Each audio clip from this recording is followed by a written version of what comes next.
Next जो lecture है आज का फर्स्ट चैप्टर पे ही है, ठीक है। फर्स्ट चैप्टर क्या कौन सा था आपका? Some basic concepts of chemistry, ठीक है। आज जो हम करेंगे वो है properties and measurement of matter. Last time हमने मैटर की ही कुछ प्रॉपर्टीज़ के बारे में पढ़ा था, ठीक है। अब बेटा हमने करना है properties and measurement of matter. तो सबसे पहले फिजिकल प्रॉपर्टीज़ क्या होती हैं वो समझो। फिजिकल प्रॉपर्टी बेटा observe without making any change in the matter, for example colour, taste, order. मतलब अगर आप बिना चेंज किए ही किसी चीज़ को ऑब्जर्व कर रहे हो तो वो फिजिकल प्रॉपर्टीज़ के अंडर आता है। जैसे फॉर एग्जांपल कोई भी सब्सटेंस, केमिकल सब्सटेंस लिया आपने उसको देख के उसका कलर बता दिया कि इसका कलर क्या है, वाइट है। आपने उसको स्मेल किया, आपने उसकी ऑर्डर बता दिया। आपने उसको थोड़ा सा हल्का सा टेस्ट किया, आपने उसका टेस्ट बता दिया। तो इसमें आपको कोई चेंज करने की ज़रूरत नहीं है, आप एज इट इज़ जैसा है वैसे ही देखोगे उसको, ठीक है। तो वो होती है फिजिकल प्रॉपर्टीज़। नेक्स्ट है केमिकल प्रॉपर्टीज़ क्या होती है? Observed when some chemical changes are done, for example acidity, basicity. अब बेटा केमिकल प्रॉपर्टीज़ क्या होती हैं जो आप जिनको एज इट इज़ नोट नहीं कर सकते, आपको कुछ ना कुछ चेंजेस करना पड़ेगा, ठीक है। जैसे फॉर एग्जांपल पास एसिड है तो हर एसिड को तो आप टेस्ट करके बता नहीं सकते कि ये कैसा है, सोर है, ठीक है, खट्टा होता है एसिड। वो तो आपने लोअर क्लासेस में पढ़ा है, बट हायर क्लासेस में बेटा आते ही जैसे एसिड भी जैसे दूसरे HCl हो गया, सल्फ्यूरिक एसिड हो गया, तो उसको तो आप टेस्ट कर ही नहीं पाओगे, ठीक है, वो जला देता है, ठीक है। तो यहाँ पे आप उनको क्या करोगे, आपने अगर उसको पहचाना है कि ये एसिड है तो आप उसमें बेस डालोगे और दोनों में रिएक्शन होगी तो क्या बनेगा, सोल्ट प्लस वाटर बनेगा, ठीक है। तो आपने क्या किया, कुछ चेंजेस लेके आए उसमें, आपने रिएक्शन करवाया, ठीक है। करवाने के बाद कुछ और बना, सोल्ट बना, तब आपको पता लगा कि ये क्या था, एसिड था, ठीक है। तो यहाँ पे आपको कुछ ना कुछ चेंजेस करने पड़ते हैं। तो ये थी फिजिकल और केमिकल प्रॉपर्टीज़। नेक्स्ट है बेटा मेजरमेंट ऑफ मैटर।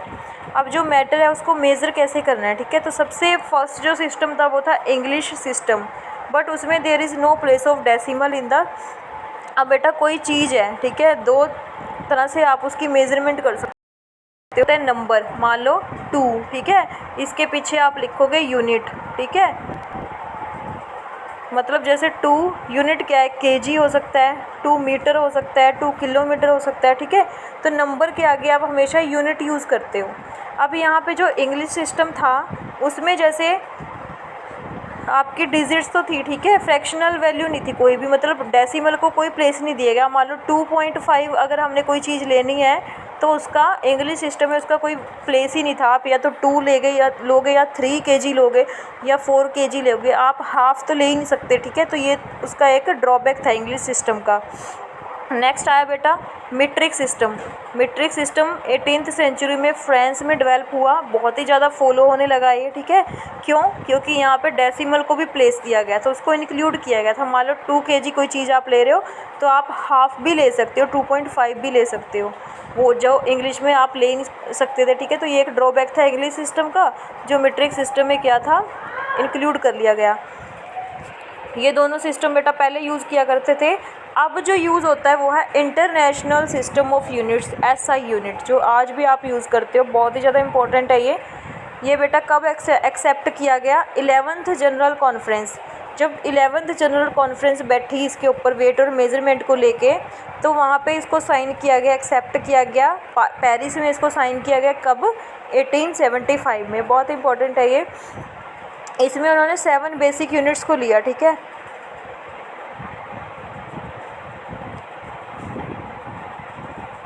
इसमें उन्होंने 7 बेसिक फिजिकल क्वांटिटीज़ को लिया। सबसे पहली जो क्वांटिटी थी वो थी इलेक्ट्रिक करंट। उसका सिंबल क्या है बेटा? आई होता है करंट का सिंबल। उसकी SI यूनिट क्या ली गई? एम्पियर। एम्पियर को कैसे लिखते हैं, क्या सिंबल है? A से, ठीक है। सेकंड थी टेम्परेचर। टेम्परेचर को T से डिनोट करते हो आप, और उसकी SI यूनिट क्या होती है? केल्विन। K से आप इसको डिनोट करते हो। नेक्स्ट है इंटेंसिटी। इंटेंसिटी को बेटा IV से लिखा गया। कैंडेला से इसकी SI यूनिट थी जिसको CD से हम डिनोट करते हैं। नेक्स्ट है अमाउंट। अमाउंट भी बहुत इंपॉर्टेंट है बेटा, N से डिनोट करते हैं अमाउंट को। होता क्या है, इसकी SI यूनिट क्या होती है? मोल, नंबर ऑफ मोल्स, ठीक है। MOL से इसको डिनोट करते हैं। नेक्स्ट है टाइम। टाइम को T से, और इसकी SI यूनिट सेकंड है। ऐसे ही बेटा मास को m से करते हैं और इसकी SI unit kg kilogram, length को हम मीटर में देखते हैं। तो उन्होंने ये 7 के 7 जो बेसिक यूनिट्स हैं, फिजिकल क्वांटिटीज़ हैं, इनकी यूनिट्स के बारे में बताया, हमें इनकी SI यूनिट्स के बारे में बताया। बाकी बेटा कोई भी यूनिट हो, कोई भी फिजिकल क्वांटिटी हो, मान लो वॉल्यूम हो गया, वॉल्यूम लेते हो है ना, डेंसिटी है, तो उनको यहाँ पे तो कोई जगह नहीं मिली, पर ये क्या है बेटा, ये डिराइव्ड यूनिट्स हैं। हम इन बेसिक यूनिट से हम इनको डिराइव कर सकते हैं। कैसे, अभी बताती हूँ आपको। जैसे बेटा वॉल्यूम है, ठीक है,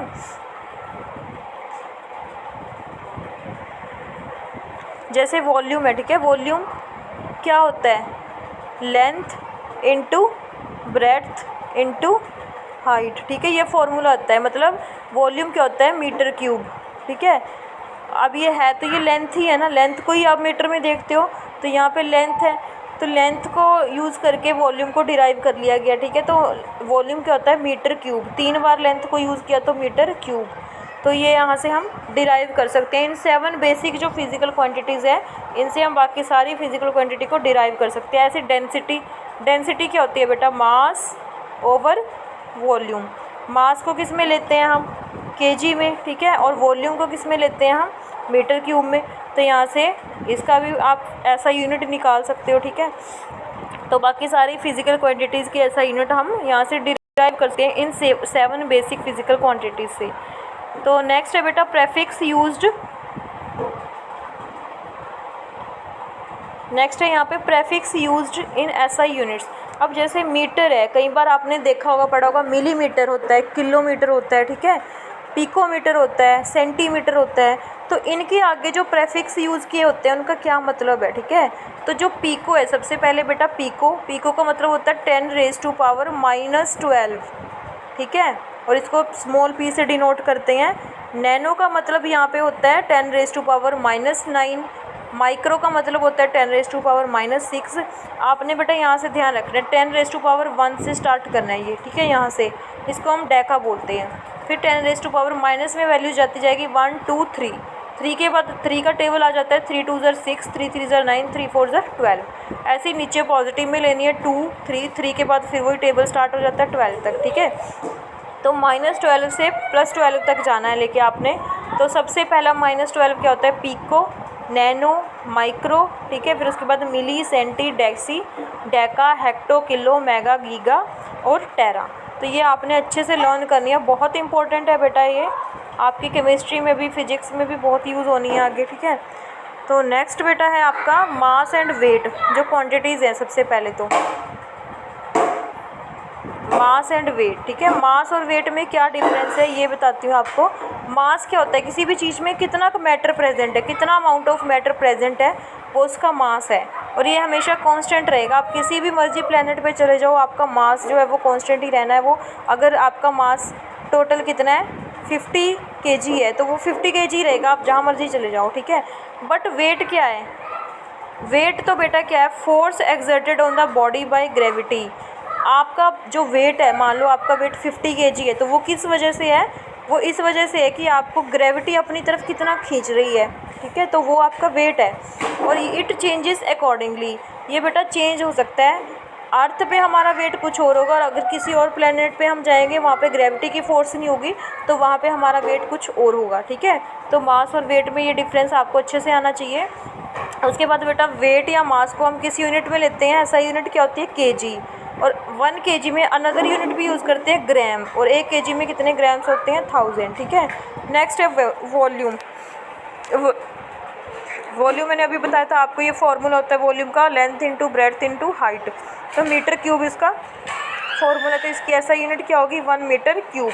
अनदर यूनिट्स भी होती हैं बेटा वॉल्यूम की, centimetre cube, decimetre cube, litre, millilitre, ठीक है। तो यहाँ पे ये चीज़ भी आपने अच्छे से लर्न करनी है कि 1 लीटर में 1000 ml होते हैं, 1 लीटर में 1000 सेंटीमीटर क्यूब भी होते हैं, और 1 लीटर में 1 डेसीमीटर क्यूब भी होता है। और 1 सेंटीमीटर क्यूब को ही बेटा 1 cc बोलते हैं, ठीक है। कई बार cc लिखा होता है तो आपको समझ नहीं आता, तो 1 cc क्या है बेटा, 1 सेंटीमीटर क्यूब। तो आज के लिए बेटा आप यही करना है, राइट डाउन करो अपनी नोटबुक्स पे, अच्छे से सारी चीज़ों को समझना है। तो आज के लिए इतना ही सफिशिएंट है। Thank you so much.